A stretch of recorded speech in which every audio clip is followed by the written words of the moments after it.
Fala, Renata. Agora Boa- vai, meu amigo. Demorou um pouquinho.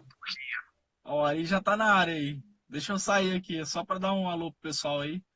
Tá Desculpa bom. aí os problemas técnicos aí, já vou convidar todo mundo lá novamente, enquanto a gente vai tocando a live aí. Só um minutinho que vai loadar Beleza, aqui pra Julião. você.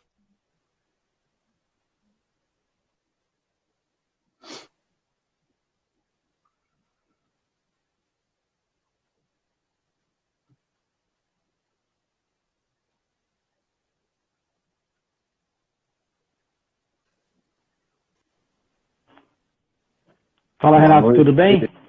Tudo bom? Tudo bem, e você? Maravilha. Me ouve bem? Eu tô te ouvindo bem, e você? Tranquilo também. Então tá bom, legal. E aí, cadê o Júlio? Não vai participar? O Júlio falou pra gente tocar o ping-pong. Como a gente teve um probleminha técnico aí, ele falou pra gente ir tocando aí que ele reaparece. Beleza, então vamos lá. Quer começar você? Fala um pouquinho de você, o que você faz.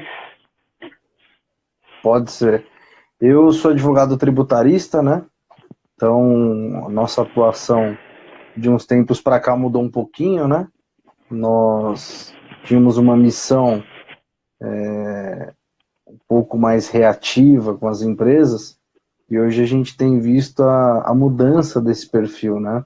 Então hoje a gente tem sido um pouco mais proativo, basicamente mudando o enfoque, não recebendo demanda, mas procurando demanda. E aí o Júlio me convidou por conta de uma palestra que a gente fez, né, sobre gestão empresarial. Então a gente tem focado bastante na gestão empresarial através de uma recuperação tributária. Então a ideia é trazer uma solução em caixa que a empresa nem imagina que tem, e ele está ali guardadinho do lado dele e ele nem imagina, né? Um Guardadinho no bolso fluxo do de governo, caixa. né? No bolso do governo, mas tem alguns que estão bem perto dele e ele nem imagina, né? Então a gente costuma brincar que a pessoa precisa conhecer o negócio dela. E para conhecer o negócio dela, a gente faz a parte com a legislação, a gente explica a legislação, e aí muitas pessoas têm alguns benefícios que elas não sabem, né? Então tá no bolso do governo, mas em 90 dias pode estar no seu. Essa é a É isso ideia. aí, legal. Se você quiser se apresentar também, você já fez uma live, enfim, mas... Bacana, vamos lá. Então, meu nome é Ari Cordeiro, eu sou consultor financeiro. Comecei minha carreira como auditor lá atrás, depois eu fui controller e diretor financeiro de grandes corporações, e hoje tenho uma consultoria que é focada em pequena e média empresa. E o nosso objetivo, a nossa missão é trazer a gestão, o planejamento e a saúde financeira que eu vi nas grandes empresas, que eu implementei em grandes empresas, traduzido para pequena empresa. A gente fez uma Bacana. live 2 semanas atrás, que eu falei um pouquinho sobre gestão, dos primeiros passos.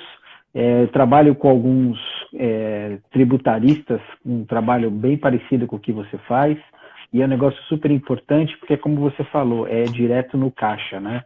Eu acho que Isso. você trabalha pelo sucesso também, então é importante Também. para a empresa que não tem nenhum gasto para fazer isso. Eu, durante muito tempo na minha carreira, fui meio contra esse tipo de abordagem, mas até por falta de conhecer como é que funciona exatamente todos os meandros disso, e saber que a gente tem coisas que já são bem pacificadas e que a gente tem baixíssimo risco, e que realmente esse trabalho é pago para o consultor tributário só apenas depois que já está dentro do seu caixa. Sim. Então, acho muito legal. O meu trabalho tem muito a ver com o que você faz também. A gente trabalha em parceria nesse sentido. E estou aqui para falar um pouquinho do fluxo de caixa também, né? Que para mim é a ferramenta mais importante, tanto de uma pequena quanto de uma grande empresa. Depois disso, acho que vem o planejamento, que também é bem legal, e os procedimentos internos. Mas eu acho que a ferramenta principal realmente é o fluxo de caixa. Tanto olhando para trás, para você ter o histórico, saber onde você gastou, para onde foi seu dinheiro, como o fluxo de caixa projetado, né? Que é para você ter certeza que você vai conseguir realmente pagar todas as contas que você tem na empresa, você acompanhar os recebimentos e você conseguir antecipar alguma decisão que você tenha que tomar, alguma estratégia que você tenha que implementar para conseguir realmente fazer jus a tudo aquilo que que está previsto acontecer na tua empresa nos próximos dias, nas próximas semanas, nos próximos meses e até, quem sabe, nos próximos anos? O que é interessante, Ari, assim, esse assunto, você tocar nele, é compreensível. Um advogado falar sobre isso, até 5 anos atrás, era algo que a gente não imaginava. Então, hoje, o advogado ele precisa participar da tomada de decisão.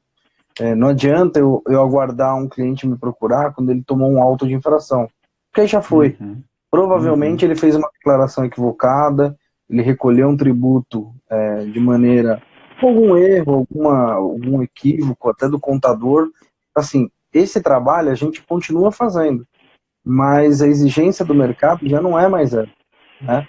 A exigência do mercado, por exemplo, a gente está falando de um grupo de empreendedorismo, quem vai montar uma empresa, qual que é a tributação para aquele tipo de empresa? Porque não tem um modelo, um molde que você coloca ali e fala, olha, se você for abrir uma mecânica, abra no Simples. Depende, você vai comercializar produto?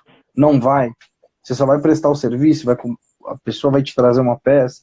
Então, cada negócio tem que ser entendido de uma forma única, né?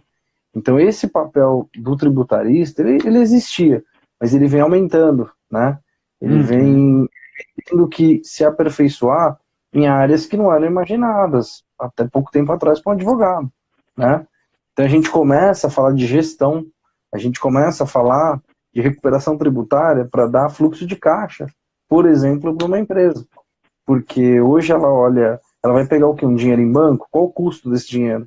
Sendo que ela pode, por exemplo, numa recuperação tributária, rapidamente ela conseguir um fluxo de caixa de 3, 4, 5 faturamentos que estão ali. Está no governo esperando ser pedido, né? Então a gente muda um pouquinho o foco do nosso trabalho jurídico. Eu acho que o seu, pela sua experiência, já fazia parte esse trabalho de acompanhamento de contas.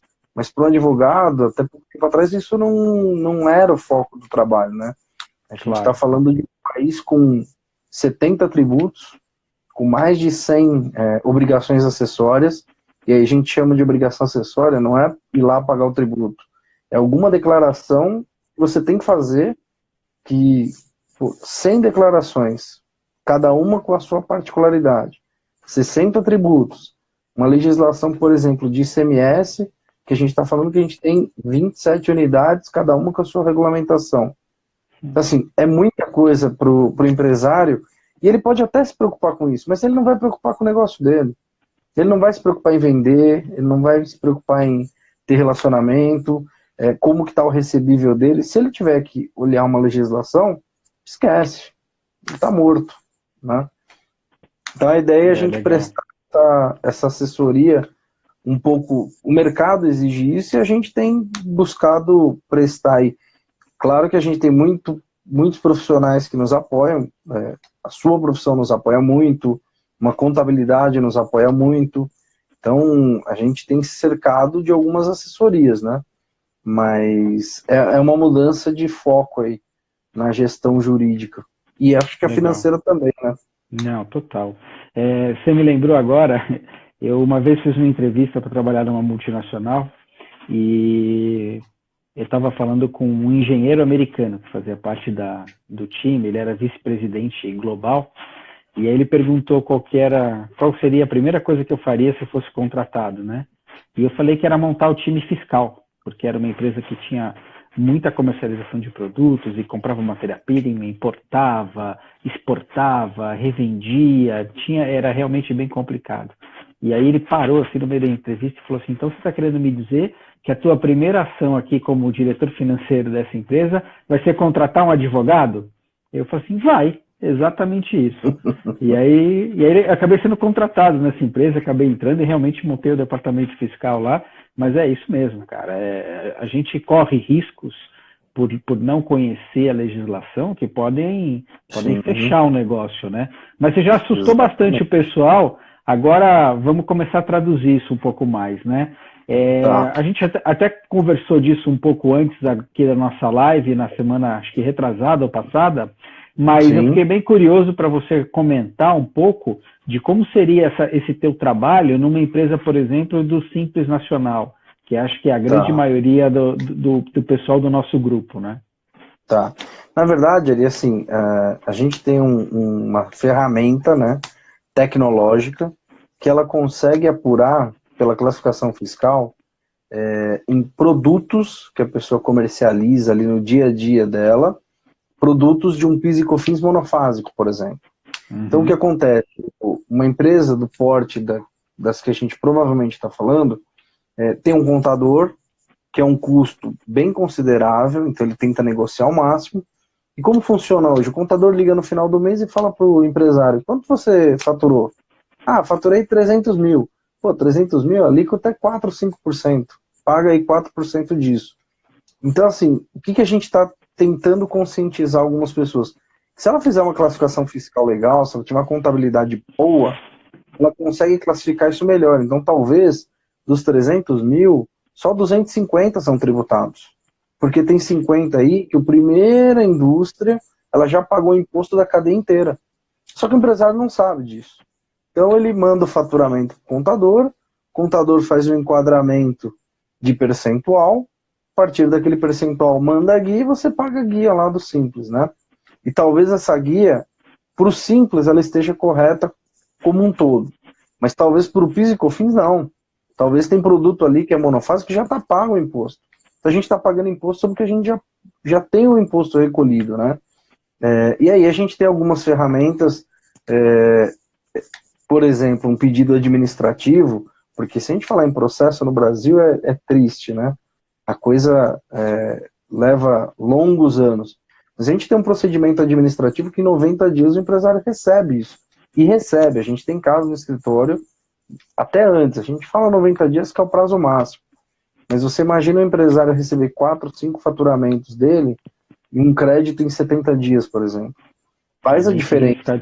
Faz a diferença. Né? E não é parcelado, a gente não estamos falando de precatória, perder divisa, não. É dinheiro na conta corrente. Se ele tiver uma dívida federal, ele abate. Agora, se ele não tiver, é dinheiro em conta. Depósito em conta bancária. Quando a gente entra com esse pedido, a gente inclusive indica uma conta da pessoa jurídica, que vai ser a conta de depósito. Então, assim, é algo a se pensar. Tem a parte judicial. A parte judicial ela demora um pouco mais, é um valor que ele é corrigido, mas aí ele depende de um caminho um pouco mais extenso. Eu costumo brincar que é uma poupança, né? Então, é uma ação que você entra, essa tem um custo inicial, porque você tem todo um procedimento, um custo para fazer, mas é uma poupança. A esfera administrativa, ela é muito mais rápida, né? E a gente tem ICMS, que a Secretaria da Fazenda agora implementou um sistema online aqui de São Paulo, que até 70 dias ela analisa o seu pedido. Não tem mais aquele processo físico, você vai lá, protocola, espera o fiscal conferir, ele vai até a sua empresa, não tem mais isso. Agora é tudo eletrônico. Legal. Então, e quanto tempo você precisa para fazer essa análise numa empresa? Em até 90 dias, mas a gente no escritório tem entregue em 40, 45 dias, a gente tem entregue isso protocolado, tá? Legal. A análise é muito rápida pelo sistema, tá? Então a gente, em 8 a 10 dias, a gente consegue pelo menos dar uma prévia para o empresário de que, olha, você tem um crédito. A apuração demora um pouco mais porque ele tem que mandar algumas notas, cópia de nota, algumas autorizações, mas é bem rápido. Legal. Então vamos pegar um exemplo que eu acho que até é um caso que a gente pode trabalhar junto. Eu tenho um cliente que é distribuidor dos equipamentos para postos de combustível. Então algumas válvulas, toda a parte que vai enterrada no posto de combustível, esse cara é um dos maiores distribuidores do Brasil. Como é que seria o processo para fazer uma revisão dessa? O processo, na verdade, ele precisa me passar algumas informações. O regime tributário, se ele me passar, a documentação varia. Mas vamos considerar que ele é do Simples, como é o exemplo que você anteriormente mencionou. Então, uma pessoa do Simples, ele vai me passar o número de acesso do certificado digital dele, o CNPJ, o CPF do empresário responsável e uma conta bancária. Eu vou fazer um levantamento gratuito para ele, então assim, ele não vai pagar por isso, ele vai pagar se ele tiver crédito. tá? E a gente faz uma devolutiva para ele dizendo, olha, analisamos aí 1 mês por ano, nos últimos 5 anos, e me parece que você tem crédito. Pelo nosso cálculo, dá aproximadamente X dinheiro, tá? E aí sim a gente assina um contrato com ele no êxito. Ele só vai pagar depois do dinheiro na conta corrente dele. Então, mas provavelmente distribuidor é difícil uma contabilidade que consiga separar o que é monofásico do que não é. Uhum. Tá? Então, Não, provavelmente ele vai ter direito a crédito. Bacana, legal, muito bom. Tá? Então, mais e ou aí menos... já posso colocar no fluxo de caixa, então, em 90 dias, que tem uma Pode, entrada ou um pode. abatimento de impostos aí. Sim, aí assim, se ele tiver um débito federal, esse valor vai ser abatido, então ele acaba com o débito dele. Agora, se ele não tiver dinheiro em caixa, fluxo de caixa. E Bacana. aí, sobre fluxo de caixa, acho que você é melhor do que eu para falar sobre isso. Como eu falei no comecinho, né? Para mim o fluxo de caixa é a principal ferramenta na hora que você vai ter uma administração um pouco mais saudável numa empresa. Por quê? Com o fluxo de caixa, assim, todo mundo acha que é um bicho de 7 cabeças, né? E não é. E você não precisa de um SAP, você não precisa de um Oracle para ter um fluxo de caixa. Com uma planilha de Excel você consegue fazer, com um livro caixa você consegue fazer, para qualquer tamanho de negócio, né? E o que eu acho que é muito bacana é que, assim, eu até comentei na outra live que a pergunta que os empresários mais me fazem é assim, para onde está indo o meu dinheiro, né? O que eles me falam assim, pô, eu estou faturando bem, o meu negócio está crescendo, mas no final do mês não me sobra nada. O que está acontecendo com esse dinheiro? Para onde ele está indo, né? Então, o fluxo de caixa é uma das ferramentas que a gente tem para conseguir responder essa pergunta, né? Lá a gente vai listar todas as entradas e todas as saídas que teve na empresa e para olhar para trás, né? Para olhar para o passado, e aí você consegue dizer exatamente quanto você recebeu, o que você gastou em cada uma das categorias. Mas o mais interessante é depois que você já começa a ter um pouco mais de vivência disso, ela começa a ser uma ferramenta um pouco mais, como é que eu vou te dizer, um pouco mais clara e um pouco mais amigável para você, você começa a fazer o fluxo de caixa projetado, que essa é a ferramenta que eu vejo que é mais importante. Ali você consegue dizer onde é que você vai gastar e de onde é que vai vir o dinheiro para você pagar os seus fornecedores, para você pagar os seus funcionários, para pagar as suas despesas administrativas, né? Então, eu acho que isso é fundamental, e aí quando a gente coloca tudo isso no papel, você consegue realmente administrar um negócio muito melhor e com previsibilidade, né? Sem nenhuma grande surpresa. E quando chega alguma coisa, uma atitude como essa, uma ação como essa, um projeto como esse, onde você tem uma entrada no fluxo de caixa significativa, realmente ajuda bastante. A gente consegue planejar um investimento, planejar a compra de uma máquina, planejar o pagamento antecipado de algum fornecedor com um desconto, ou até o pagamento de alguma dívida. Realmente isso é fundamental e ajuda demais. Qualquer empresário é espetacular quando a gente tem uma notícia dessa e quando a gente trabalha para isso. Legal. Só para dar um parâmetro aqui, que a gente fez uma palestra semana passada, nós gastamos aqui com impostos e com recuperação tributária, o empresário precisaria gastar 2.000 horas só para cumprir obrigações acessórias e pagar os seus tributos.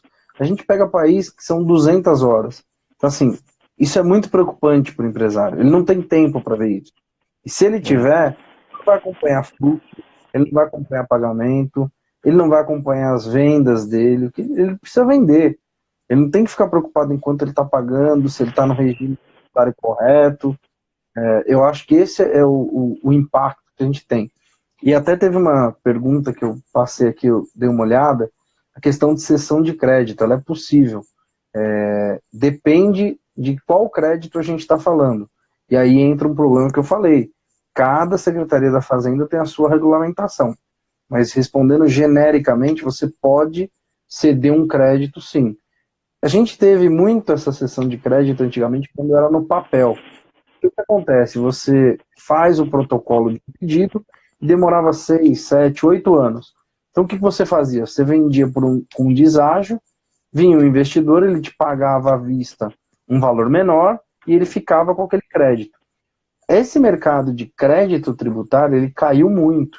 Primeiro porque tinha muito aproveitador que vendia crédito e na verdade não tinha crédito nenhum. Então o trabalho para você conferir um crédito não é muito simples. E também porque agora tem essa celeridade. Hoje nós temos a CAT 42, que é aqui na Secretaria da Fazenda de São Paulo, que é 90 dias. Então, assim, você não vai vender um crédito com deságio se você daqui 90 dias vai ter o dinheiro integral na sua conta. Então, esse mercado de crédito, ele teve uma boa desanimada, desaquecida, tá? Mas é possível, respondendo a dúvida de uma das colegas aí que... Legal. Você provavelmente está com as perguntas aí, como eu entrei depois, para mim não estão aparecendo, só está aparecendo o que está no chat. Se aparecer alguma pergunta aí do fluxo de caixa, manda para mim. Então, você falou duas coisas muito legais, cara. A primeira delas, que você falou dessas as horas que o empresário gasta apurando impostos, né? Eu, quando era CFO de grandes empresas, muitas vezes eu tinha que justificar o tamanho da minha equipe, porque a minha equipe sempre foi muito maior que os outros países que a empresa tinha sede. Que dava aquela aranchada, né? Exatamente. Então, por exemplo, eu lembro que eu fui diretor financeiro da Brinks, que faz transporte de valores. E lá eu tinha 110 funcionários no departamento financeiro. Só do departamento fiscal eu devia ter uns 40, 45 funcionários. Quase a metade de todo Quase a metade, E aí eu era muito questionado disso. E esse é um número que você falou, que ele é apurado pelo Banco Mundial. E eu usava esse número para mostrar que o Brasil é o país que tem o maior número de horas do mundo em apuração de impostos. Mas assim, você falou números baixos. Eu lembro assim que a gente era, se não me engano, os Estados Unidos era em torno de 50, 60, o Brasil era 2, 3 mil horas, cara. Era absurdo. O exemplo que eu dei é de países paralelos ao nível Brasil. Se a gente chegar em países super desenvolvidos, não dá 100 horas. Eu lembro disso, que era um número monstruoso, cara, muito diferente. Tanto e vem essa proposta de reforma para simplificar um pouco, porque é muito burocrático. Era o seu dia a dia. Pode falar a burocracia que é. Não, com certeza.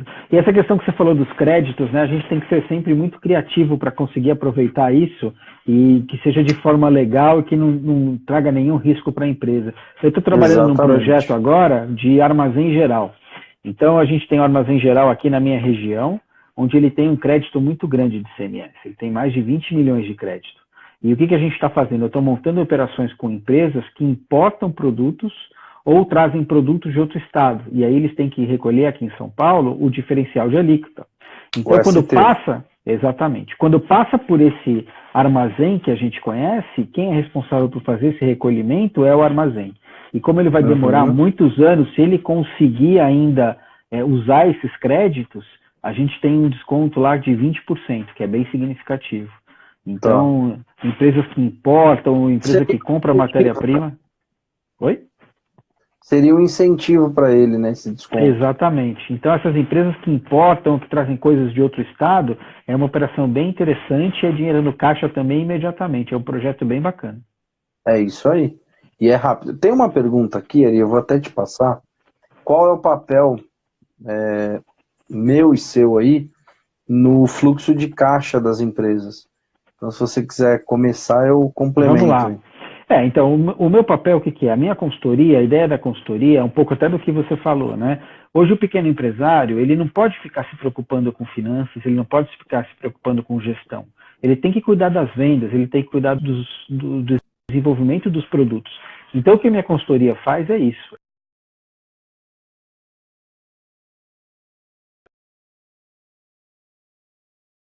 E faz o acompanhamento desse fluxo de caixa, né? Então, esse é realmente o papel. Eu ajudo o empresário, lógico, ele vai ter informação, mas ele não vai precisar pegar o tempo dele para ir atrás dessa questão financeira ou ir atrás de gestão. É isso que a gente oferece. Então, no fluxo de caixa, é realmente montar o fluxo de caixa, tanto passado quanto projetado para o futuro, para trazer para o empresário essas informações e ajudar na tomada de decisão. Legal. O nosso é um pouquinho a parte administrativa, que eu já mencionei bastante. É uma recuperação em até 90 dias, mas muitas vezes ela vem mais rápida do que isso. E tem a parte judicial, e aí a gente é muito conservador. Então, dependendo da tese, se a gente tem um posicionamento muitíssimo favorável de STF, a gente recomenda o aproveitamento de uma liminar. Se a gente tem um posicionamento mais ou menos que pode reverter, a gente até aconselha o aproveitamento, e aí essa economia que ele vai ter, ele manter ela numa conta de aplicação. Então vamos dizer que daqui 5 anos essa conta ele não pode mexer. Então daqui 5 anos teve a decisão definitiva favorável, ele tem uma aplicação bem alta, bem considerável para ele fazer algum investimento. Se ele tiver um revés, já está pago. Está ali numa conta, basta ele tirar dali e colocar para pagar. E casos que a gente tem, que a gente até consegue eliminar, mas que a gente não tem um posicionamento, claro que a decisão é do empresário, mas a gente não tem um posicionamento de tribunal superior, a gente dá um indicativo e a decisão é dele. Mas a gente não recomenda que ele saia compensando e nem provisione esse valor, que aí seria até irresponsável. Hoje uma ação tributária, que ele aproveita uma liminar e reverte daqui 3, 4 anos, ele quebra a empresa, né? Então a gente é muito conservador nessa orientação, mas acaba gerando um fluxo de caixa automático para ele. Um aproveitamento de liminar, ele tira aí 3, 4, 5% de um valor, que ele vai ganhar preço, ele vai ganhar fluxo de caixa, ele vai ganhar competitividade, que são coisas que para ele são essenciais, né? Então vamos ver Muito bom. mais uma pergunta aqui, ó. Quais as vantagens para o empresário fazer a recuperação tributária? Bom, a vantagem é ele ter justamente esse fluxo de caixa e abrir ali a gavetinha ali do governo, um dinheiro que está só esperando o pedido de recuperação e reaver esse valor. Eu acho que o principal é essa recuperação que ele muitas vezes não esperava, né? E você deixar de pagar esse imposto no futuro, que está pagando um imposto que é indevido. Também. Ari, tem uma que é só para você aqui, ó. Fluxo de caixa para pequenos negócios. Essa é a sua bola, hein? Não, perfeito, é isso aí. Qualquer negócio, independente do tamanho, tem que ter o fluxo de caixa. Como eu falei, né? Essa é a principal ferramenta na gestão de qualquer negócio. Tanto do negócio bilionário como uma startup, a primeira ferramenta é o fluxo de caixa. De novo, por quê? Porque ela te responde para onde está indo o seu dinheiro, com o que você está gastando, você consegue até ter uma ideia de rentabilidade que você está tendo na empresa. Ela é a principal ferramenta na hora de você vender uma empresa. A primeira coisa que as pessoas vão te pedir numa startup, alguma coisa que você queira vender, por exemplo, um valuation. Todo valuation, ele parte do fluxo de caixa projetado dos próximos 5 anos. Então, é a principal ferramenta, independente do tamanho da empresa. Ari, deixa eu te perguntar, numa startup, a dificuldade é maior de você fazer esse trabalho? Não, eu acho que é igual. Eu acho que não tem grande diferença, mas eu acho que ele é primordial. Porque o que acontece? Tá. Eu falo assim, existem alguns negócios onde o dono ele pode até ter um papel de investidor, onde ele colocou o dinheiro e ele faz uma administração da empresa, ele consegue administrar o dia a dia, ele consegue fazer um planejamento e consegue fazer os pagamentos. Numa startup, o fundador, o founder de uma startup, com certeza ele não tem tempo para isso. Porque ele é o cara que pensou num produto inovador, ele está desenvolvendo o seu produto ainda, muitas vezes ele está criando o seu mercado. Se esse cara parar para ficar fazendo administração financeira, ele está morto. O foco dele é só negócio, né? Tem que ser. Principalmente quando é um negócio inovador, onde as pessoas não conhecem, onde você tem um desenvolvimento de produto, é fundamental que você tenha um apoio financeiro para você não se preocupar com isso. E assim, se não se preocupar, também esquece, né? A minha consultoria começou meio que por acaso, sabe, Renato? Eu não parei um dia e falei assim, eu vou abrir uma consultoria. Na verdade, um amigo me chamou, que ele era investidor de uma startup, e ele tinha problemas de entender como é que essa startup estava. O que eu quero dizer com isso? Ele colocou o dinheiro lá e ele não sabia quanto já tinha sido gasto, aonde tinha sido gasto, quanto dinheiro esses caras ainda tinham em caixa e o pior, né? Com esse investimento, até onde a startup conseguia chegar. Ele estava a ponto de desistir do negócio, tinha outros investidores que estavam chegando e conversando com ele, ele falou assim, cara, não põe seu dinheiro aí porque a gente não sabe o que está acontecendo. A startup ia realmente ia fechar as portas. E aí eu comecei com esse trabalho, foi muito legal, consegui reverter essa posição e hoje a startup é uma empresa de sucesso, graças a gente ter mais saúde financeira e conseguir responder as perguntas dos investidores. Legal. Ó, o Marcos Gabriel fez uma pergunta aqui interessante, de recuperação. Ele me pergunta o seguinte, para a recuperação de itens com receitas monofásicas, passíveis de recuperação, você solicita o aproveitamento através de ação judicial ou retificação de obrigações acessórias. Na verdade, Marcos, o que a gente faz é um pedido administrativo. Muitas vezes, esse pedido administrativo, antes de protocolado, ele indica que você precisa fazer algumas adaptações na sua escrita fiscal. Isso pode ocorrer, mas não é regra. Você pode ter uma recuperação sem refazer nenhuma parte fiscal anterior. Pode ser que em alguns casos você tenha que adequar alguma coisa que você escriturou de forma equivocada. A judicial geralmente não tem adequação de escrita fiscal, tá? Então, na verdade, a judicial é entrar com uma tese mesmo e fazer aquela poupança para alguns anos com aproveitamento, eventualmente, de uma liminar.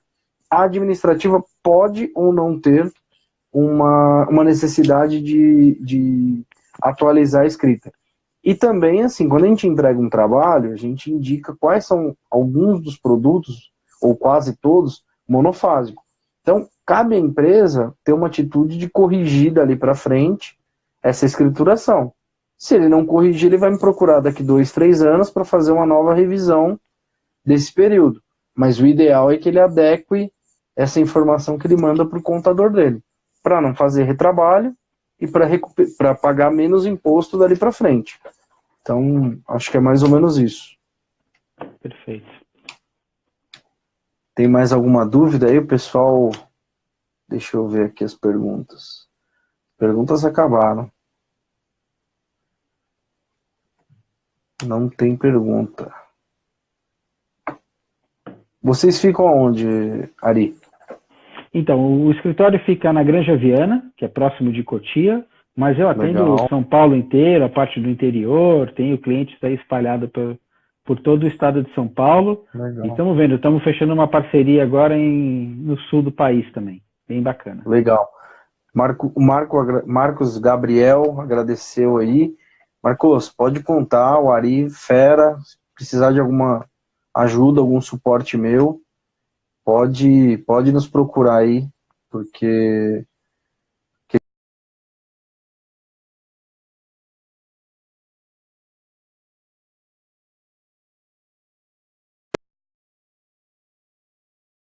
Então, voltou. Opa, voltou aqui. Eu estava falando que ele precisar de um suporte, né, Ari? Claro, pode me procurar. A gente está à disposição aí pelo Instagram, WhatsApp, enfim, pelo JB aí, enfim, que o canal que for melhor. Legal. Estão perguntando aqui se tem site, né? O meu site é o cfopartners.com.br. Qual que é o teu, Renato? Legal, o meu é rdgadvogados.com. Muito bem. Não tem mais nenhuma dúvida. Vamos lá, Júlio. 10 minutos, hein? Se o Júlio não aparecer aqui em 10 minutos, a gente termina a live. Ele estava cheio de dúvida e esclareceu tudo antes. É isso aí, ó. Botou meu site ali, escreve tudo junto, tudo letra minúscula. Opa, legal. Legal. Ari, esse bate-papo, o Júlio estava me falando que ele vai ficar gravado aí, né? Então, talvez posteriormente a gente tenha uma busca aí pelo nosso trabalho, para a gente trocar ideia. O Júlio está me pedindo o site de novo. Júlio, RDG, isso. Rato, Dado, Gato, advogados.com. A gente talvez tenha uma busca posterior e de repente a gente faça uma live. Se tiver alguma sugestão de assunto aí de quem estiver assistindo aí, ou quem assistir posteriormente, manda para o Júlio aí. A gente tenta Legal. ver algum assunto aí. Bacana. O bate-papo com o Ari, ele vai até amanhã, não termina. Não, você também tem bastante coisa, pô. Tem bastante. Eu nem falei das teses tributárias aí que a gente tem. A gente pode fazer um só com as teses tributárias para a gente tentar ajudar até o microempreendedor, né? Talvez Bacana. a gente volte para falar até de reforma tributária, né? Se ela passar mesmo. Pois é, isso é importante. Com unificação de PIS, unificação de COFINS, ICMS, ISS, como vão ficar esses créditos anteriores, é uma mudança aí vai demorar 10 anos a transição. Estão dizendo, né? A gente não consegue ter um dado concreto e aí vai afetar também aí a área financeira, né? Não, total. O que eu achei bem legal é que você deixou bem claro que isso não é só para grandes empresas como era no passado, né? O empresário de qualquer tamanho já consegue se beneficiar de um planejamento tributário eficiente. Isso é muito importante. E não tem milagre ali. Não adianta procurar milagre.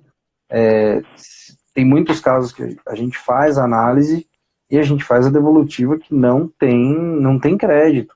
Você está andando na linha, você está recuperando direitinho, o seu contador está separando aí o que é monofásico. A gente também não vende milagre, não vende sonho, a gente vende um trabalho pé no chão, porque senão, de repente, o empresário vai correr o risco de fazer uma compensação e depois ter uma conta para pagar e não faz sentido o nosso trabalho. Uhum, é isso aí, perfeito. Cara, eu acho que esse caso do distribuidor a gente pode até evoluir. Vamos até pegar ele como case e depois a gente traz numa live aqui dizendo como é que foi. Legal. Tá fechado. Bacana. Vamos falar até o final da semana, a gente fala sobre isso. Eu te passo as informações que você precisa e aí depois a gente conta pro pessoal aqui como é que foi. Olha que legal. Maravilha. Tá fechado, beleza. Então. Maravilha. Um abraço, boa noite. Obrigado boa noite a todos. Júlio, obrigado. Nesse é isso aí. Júlio, obrigado por promover esse espaço aí e a gente entrar em contato com as pessoas. Legal. Sensacional. Um abraço, senhores. Boa noite. Bacana. Boa noite a todos. Até mais. Tchau, tchau. Tchau, tchau.